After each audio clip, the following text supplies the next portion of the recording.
नमस्ते, सलाम, सत श्री अकाल और गुड मॉर्निंग। तो दोस्तों, मेरा नाम है राज सोनी और आशा करता हूँ कि आप बहुत अच्छे होंगे। तो ये वीडियो है नाथुला और चोला क्लास के ऊपर, जिसे हम इंडो चाइना वॉर 1967 के नाम से भी जानते हैं। हालांकि इसे एक वॉर कहना मेरे हिसाब से उतना सही नहीं होगा, क्योंकि ये वॉर था नहीं, ये था एक क्लास। जिसे रोका ना जाता तो शायद ये एक वॉर में बदल सकता था, जिसमें इंडिया ने चाइना के खिलाफ एक अनप्रेसिडेंटेड और बहुत स्ट्रैटेजिकली बहुत इंपॉर्टेंट जीत दर्ज की थी। But because of some reasons इसे इतिहास के पन्नों में दबा दिया गया, या आप कह सकते हैं कि ये किसी कारणों की वजह से दब गया।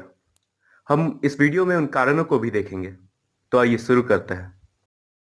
तो हम इस वीडियो में एक क्रोनोलॉजिकल वे में आगे बढ़ेंगे, और यहाँ आप देख पा रहे होंगे कि इस वीडियो का यहाँ एक इंडेक्स है, जो हमें बता रहा है कि हम विशेष रूप से किन मुद्दों पर यहाँ बात करने वाले हैं। तो यहाँ पहला है वेन्यू, यानी कि ये घटनाएं हुई कहाँ थी। दूसरा है रीजन। तीसरा है बैकग्राउंड। चौथा रिजल्ट एंड आफ्टरमैथ। पांचवा रीजन टू फॉरगेट, यानी कि इसे क्यों भुला दिया गया। और अंत में मिलिट्री अवार्ड। तो मैंने आपसे पहले एक बात कही थी कि ये एक वॉर नहीं था, ये एक क्लास था। Let me explain this. देखिए, एक क्लास किसी टेंशन के कारण अराइज हो सकता है, जिसमें वॉयलेंस इन्वॉल्व हो भी सकती है या नहीं भी हो सकती है, चाहे वो छोटे स्तर पे हो या बड़े स्तर पे, पर जिसमें डिप्लोमेसी के रास्ते खुले हुए रहते हैं और जिसे बातचीत के जरिए निपटाया जा सकता है। जैसे कि जब मैं ये वीडियो अपलोड कर रहा हूँ, तब इंडिया और चाइना के बीच कुछ कॉन्फ्लिक्ट चल रहे हैं लद्दाख में, और जिसे इंडिया और चाइना बातचीत के जरिए सुलझाने की कोशिश कर रहे हैं। पर यही क्लैश एक वॉर की शक्ल ले लेता है, जब एक या दोनों पक्ष बातचीत के रास्ते से विड्रॉ कर देते हैं और वॉर डिक्लेयर कर देते हैं, जैसा कि 1967 में चाइना ने की थी। उस समय चाइना ने अपने एयरफोर्स को इंगेज करने की धमकी दी थी, और इससे पहले ही एक सीज फायर का ऐलान हो गया। इसलिए मैंने आपसे कहा था कि शायद ये एक वॉर बन सकता था, पर बना नहीं। अब बात करते हैं कि आखिर ये हुआ कहाँ था। तो देखिए, बेसिकली ये हुआ था आज के सिक्किम स्टेट और तब के हिमालयन किंगडम ऑफ सिक्किम के नाथुला और चोला पास में, जिस समय सिक्किम के मोनार्क और आखिरी भी पालदेन थोंदुप नागयाल, माफ कीजिएगा अगर मैंने इनके नाम गलत पढ़ दिया हो तो, थे। और उस समय सिक्किम भारत का एक प्रोटेक्टरेट था, जिसके कारण ही इंडियन आर्मी की डिप्लॉयमेंट वहां थी। देखिए, यहाँ गौर कीजिएगा कि नाथुला और चोला की दूरी गैंगटॉक, जो सिक्किम की कैपिटल है, उससे ज्यादा दूर नहीं है। ये सिर्फ महज 20 से 23 माइल की दूरी पे है। इसलिए यहाँ जीत सिर्फ भारत की नहीं हुई, जीता यहाँ सिक्किम भी था। क्योंकि अगर भारत अपने मोर्चे पे चाइनीज को होल्ड करने में नाकाम रहता, तो बेशक कि ये भारत की हार होती ही होती, पर यहाँ हारता सिक्किम भी। सिक्किम को भी बहुत बुरे कॉन्सिक्वेंसेस झेलने पड़ सकते थे, और जिसके कारण अल्टीमेटली इंडिया को भी। तो चलिए, अब हम मैप पे समझेंगे कि नाथुला और चोला आखिर है कहाँ। तो चलिए इसे मैप में समझने की कोशिश करते हैं। तो देखिए, ये रहा एक सैटेलाइट मैप, और इसमें ये रही हमारी प्यारी भारत माता। तो मामला यहाँ चंबी वैली में था, जो कि सिक्किम और भूटान के बीच में है। यहाँ आपको ये एक रेड डॉट से दिखेगा, जो कि ये रहा, आप देख सकते हैं। इसे मैं आपके लिए जूम कर सकता हूँ, कर ही देता हूँ। तो देखिए, यहाँ आप देख सकते हैं कि नाथुला और चोला तिब्बत और सिक्किम के बिल्कुल बॉर्डर पे है। क्योंकि तिब्बत एक ऑटोनॉमस रीजन है, इसलिए मैं इसे चाइना का ना बताते हुए इसे तिब्बत ही कहूंगा। और यहाँ एक इंटरेस्टिंग पॉइंट भी है, डोकलाम। तो देखिए, डोकलाम ये जगह थी जहां 2017 में चाइना ने इंडिया पे प्रेशर बनाने की कोशिश की थी। हालांकि वो उसमें कामयाब नहीं हो पाया था। उसने बोला था कि इंडिया को रिट्रीट करना पड़ेगा डोकलाम प्लेट्यू से, पर इंडिया ने रिट्रीट करने से मना कर दिया, और इस सख्त रवैये को देखते हुए चाइना को रिट्रीट करना पड़ा। तो उसमें मैं ज़्यादा नहीं जाऊंगा। चलिए, अभी हम देखते हैं नाथुला का एक सैटेलाइट व्यू। तो देखिए, यह है नाथुला का एक सैटेलाइट व्यू।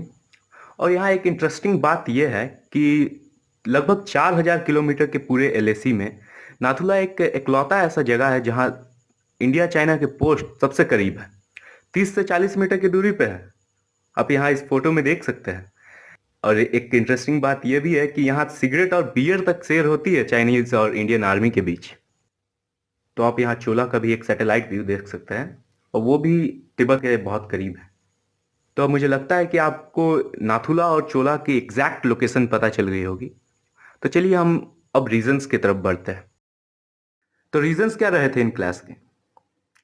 तो पहला और सबसे इंपॉर्टेंट रीजन, चंबी वैली पे कंट्रोल पाने के लिए इंडिया और चाइना का competition, which is a very strategic point for both India and China.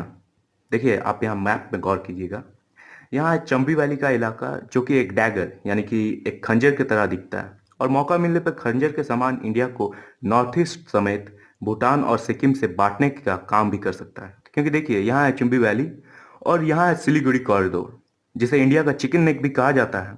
और अपने सबसे नैरोएस्ट जगहों पे ये महज 17 किलोमीटर तक चौड़ा रह जाता है। और हाइपोथेटिकली स्पीकिंग कि चंबी वैली में कुछ गड़बड़ हुई नहीं कि चाइनीज इंडियन टेरिटरी में इंट्रूड करके सिलीगुड़ी कॉरिडोर को ब्लॉक कर सकते हैं, जिसके कारण पूरे नॉर्थ ईस्ट को इंडिया से अलग किया जा सकता है।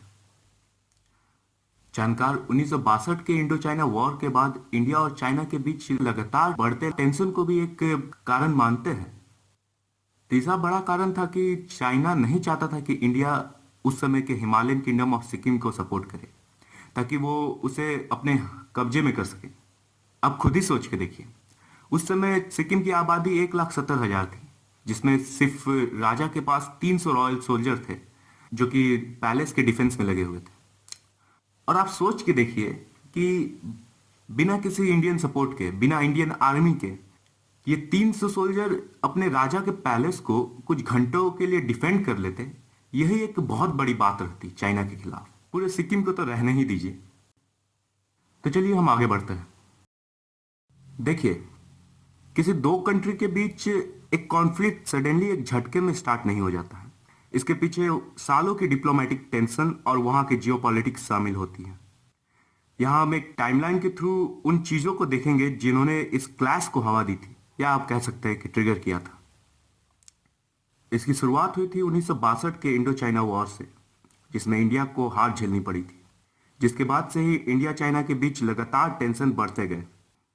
देखिए यहाँ है कैनबरा टाइम्स का 16 नवंबर 1962 का एक पेज, जिसमें इन्होंने इस इंसिडेंट को कवर किया था। मैं इस पैराग्राफ को आपके लिए जूम कर देता हूं।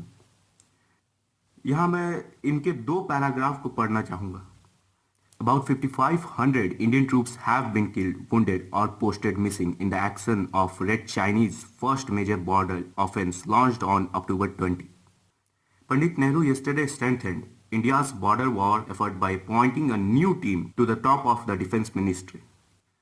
यहाँ ये कहना चाह रहे हैं कि लगभग 5500 इंडिया के ट्रूप्स या तो वुंडेड है, या तो शहीद हो गए, या फिर मिसिंग है इस वॉर में। इसके बाद ये कह रहे हैं कि पंडित नेहरू ने, जो कि उस समय के प्राइम मिनिस्टर थे, डिफेंस मिनिस्ट्री के अंदर एक टीम की अपॉइंटमेंट की थी जिन्हें बॉर्डर को सशक्त करने का काम मिला था। बेशक इस हार में कुछ राजनीतिक गलतियां रही थी, पर फिलहाल इसे रहने दीजिए। अगर आप चाहते हैं तो मैं इस पे एक अलग वीडियो बना दूंगा, इसके बारे में आप मुझे कमेंट में बता सकते हैं। अब बात आई 1963 में, and on the behest of defence ministry, Indian army ने हिमालयन बॉर्डर पे अपनी डिप्लॉयमेंट दुगनी कर दी और साथ ही साथ 7 माउंटेन डिवीजन बनाए जिनके प्राइमरी काम थे इंडो चाइना बॉर्डर को गार्ड करना। और इसके साथ यहाँ आप एक न्यूज़ क्लिपिंग देख सकते हैं, जिसमें यहाँ दिखाया है कि इंडिया ने यूएस और यूके के साथ एयर एक्सरसाइज करने की बात कही। और इन सब चीज़ों को देखकर चाइना का खिसियाना लाजमी था, जिसके कारण 1963 के बाद उसने छोटे मोटे क्लैश करने शुरू कर दिए थे। आप यहाँ इस क्लिपिंग में देख सकते हैं। फिर आता है 1965, जब चाइना ने एक कायरतापूर्ण काम किया था। जिस समय इंडिया पाकिस्तान से जम्मू और कश्मीर के मोर्चे पर लड़ रहा था, तब चाइना ने इंडियन आर्मी के इस इंगेजमेंट को देखते हुए और इंडियन आर्मी को कमजोर आंकते हुए इंडिया को नाथुला और चोला से रिट्रीट करने के लिए उस समय एक अल्टीमेटम दे दिया था। उस समय नाथुला की कमान संभाल रहे थे मेजर जनरल सागंत सिंह, जिन्होंने नाथुला को एक वाटर सेट बताते हुए रिट्रीट करने से साफ इनकार कर दिया, और जो कि इंडियन आर्मी के सबसे सफल फैसलों में से एक माना जाता है। और यही चीज आप इस न्यूज़पेपर क्लिपिंग में भी देख सकते हैं। अब हम आ गए हैं 1967 के अपने क्लाइमेक्स ईयर में, जब 13 अगस्त के तारीख को चाइनीज सोल्जर ने ट्रेंचेस खोदने शुरू कर दिए थे, यानी कि युद्ध के दृष्टिकोण से खोदे जाने वाले गड्ढे, जो कि सिक्किम की तरफ आ रहे थे। पर इस पर इंडिया के रिसेंट पर उन्हें रिट्रीट करना पड़ा था, और भविष्य में ऐसा ना हो सके इसलिए इंडियन आर्मी ने 18 अगस्त से नाथुला से लेकर सिबुला तक फेंसिंग शुरू कर दी, जो कि पूरी तरह से सही और 1890 के कलकत्ता ट्रीटी के अंदर आता है। बता दूं कि यह ट्रीटी 1890 में तिब्बत के किंग डायनेस्टी और ग्रेट ब्रिटेन के बीच हुई थी, जिसके पहले आर्टिकल के अंतर्गत तिब्बत और सिक्किम के बॉर्डर साफ साफ बताए गए हैं। आप यहाँ इसे देख भी सकते हैं, पर इस पर चाइना ने रोष जताया और जिसके कारण एक कन्फ्रंटेशन देखने को मिली थी। इसी तरह 7 सितंबर को एक कन्फ्रंटेशन देखने को मिला, जो कि एक झड़प के साथ खत्म हुई थी, जिसमें दोनों तरफ के कुछ सोल्जर इंजर्ड हो गए थे और कुछ तो गंभीर रूप से भी। और इसी को एक मुद्दा बनाते हुए चाइना ने 11 सितंबर से नाथुला और 1 अक्टूबर को चोला क्लैश शुरू कर दिया। नाथुला क्लैश स्टार्ट होता है 11 सितंबर 1967 के सुबह, जब फेंसिंग के जगह पर एक चाइनीज कमिश्नर आते हैं और इंडियन कर्नल को काम बंद करने के लिए बोलते हैं। पर इंडियन ट्रूप्स के मनाही के बाद और छोटे से सफल के बाद वो वापस अपने बंकर में चल जाते हैं। पर इसके कुछ ही मिनटों बाद एक सायरन सुनाई देता है, followed by a medium machine gun firing. और क्योंकि फेंसिंग की जगह पर फायरिंग से बचने के लिए कोई कवर नहीं था, इंडियन आर्मी को भारी कैजुअलिटी झेलनी पड़ती है। और इसके कुछ ही देर बाद इंडिया ने आर्टिलरी फायर शुरू कर दी। फिर तो कहा जा सकता है कि इंडिया की तरफ से सिर्फ तांडव हुआ था। यहाँ दिन रात 3 दिनों तक ऐसा ही चलते रहा और फिर उसके बाद एक सीज फायर का ऐलान हुआ। इसमें इंडिया ने एक बड़ी जीत दर्ज की थी और चाइना के काफी सारे बंकरों को ध्वस्त कर दिया था।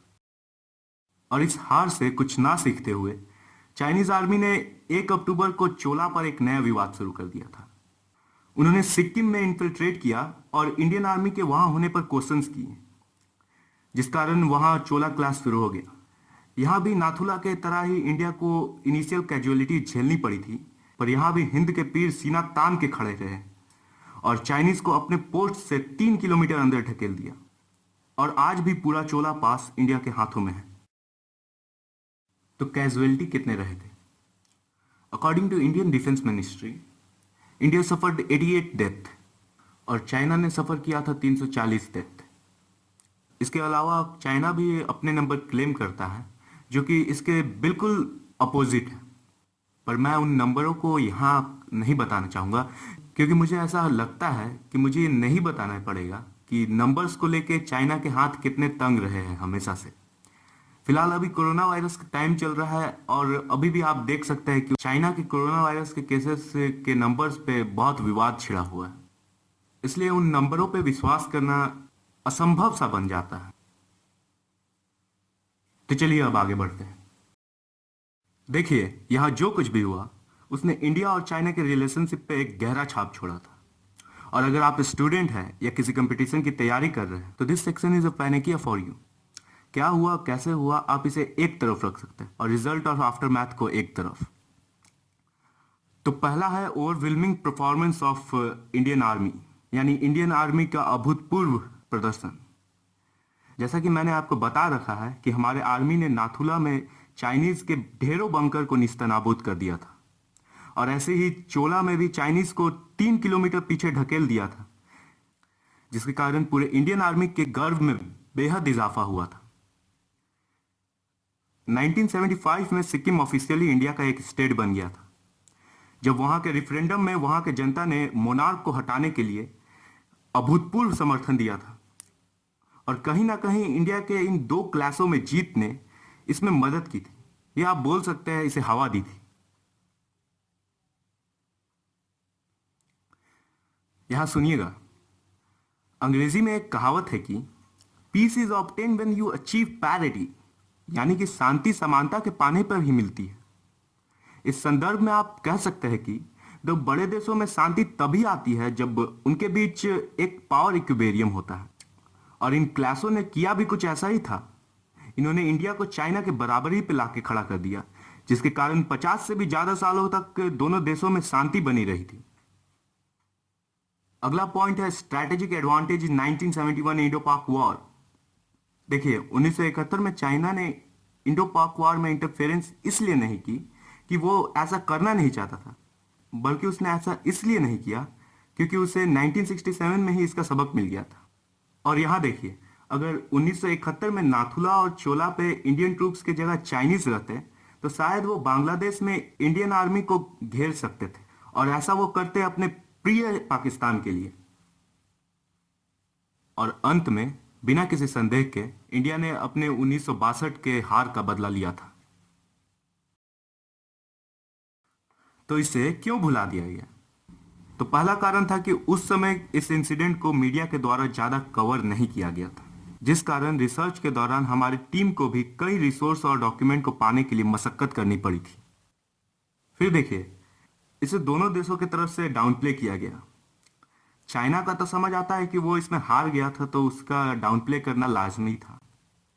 But may be India internationally अपने बॉर्डर्स को स्टेबल दिखाना चाहता था, इसलिए उसने ये किया। क्योंकि एक दशक में 3 बड़े युद्ध किसी स्टेबिलिटी की तरफ इशारा नहीं करते हैं।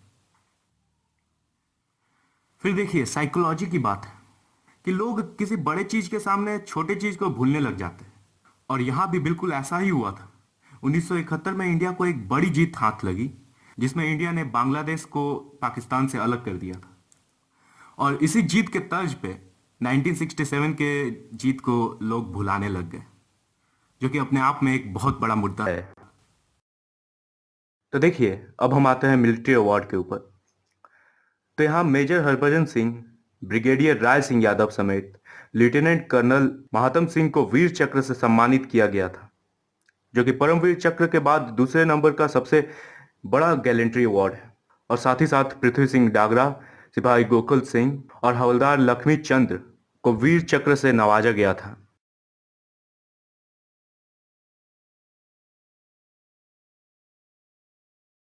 तो यहाँ ये वीडियो खत्म होता है।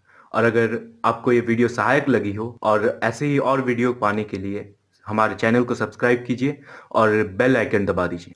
और अगर आप इस वीडियो में यूज होने वाले डॉक्यूमेंट को विस्तार से पढ़ना चाहते हैं तो मैंने लिंक डिस्क्रिप्शन में दे दी है, आप वहां जाके उसे पढ़ सकते हैं। धन्यवाद।